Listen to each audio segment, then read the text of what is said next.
Mon nom est Jackie Saint-Pierre, je suis technologue de laboratoire médical pour le CDHA, Capital District Health Authority, à Halifax, en Nouvelle-Écosse. Un jour, alors que je travaillais dans une pharmacie, j'ai commencé à discuter avec une technologue de laboratoire médical pendant qu'elle procédait à une collecte de sang chez un client.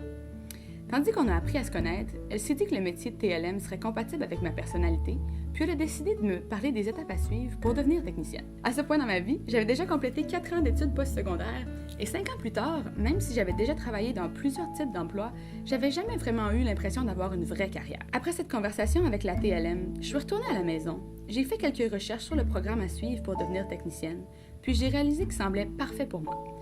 J'ai soumis mon application environ une semaine plus tard. Au Canada, l'éducation nécessaire pour devenir TLM peut s'acquérir dans plusieurs provinces. Dans les Maritimes, le programme est offert au Nova Scotia Community College, à Dartmouth, où j'ai étudié, ou au NBCC, à Saint-Jean, au Nouveau-Brunswick, ou au College of North Atlantic, à Terre-Neuve.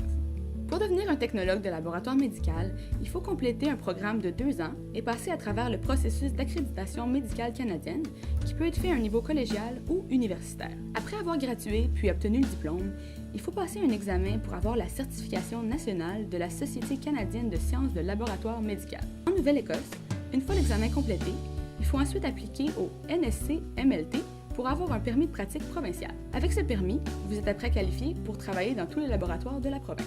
Cela inclut les laboratoires cliniques comme celui dans lequel je travaille, les hôpitaux, les laboratoires privés et les laboratoires de recherche, pour n'en nommer que quelques-uns. Une journée typique pour un TLM ressemble environ à ceci.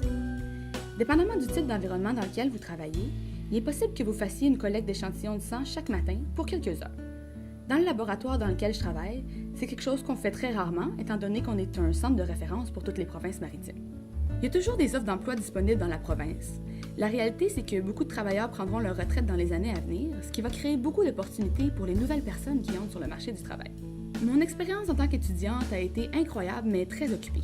J'ai passé des heures et des heures à étudier et à faire des projets, mais tout le travail a vraiment valu la peine. Je crois que la meilleure partie de mon travail en tant que TLM, c'est le bonheur que celui-ci a apporté à ma famille ainsi qu'à moi-même, sachant que j'avais trouvé une carrière aussi significative et satisfaisante dans laquelle j'ai envie de travailler pour le reste de ma vie.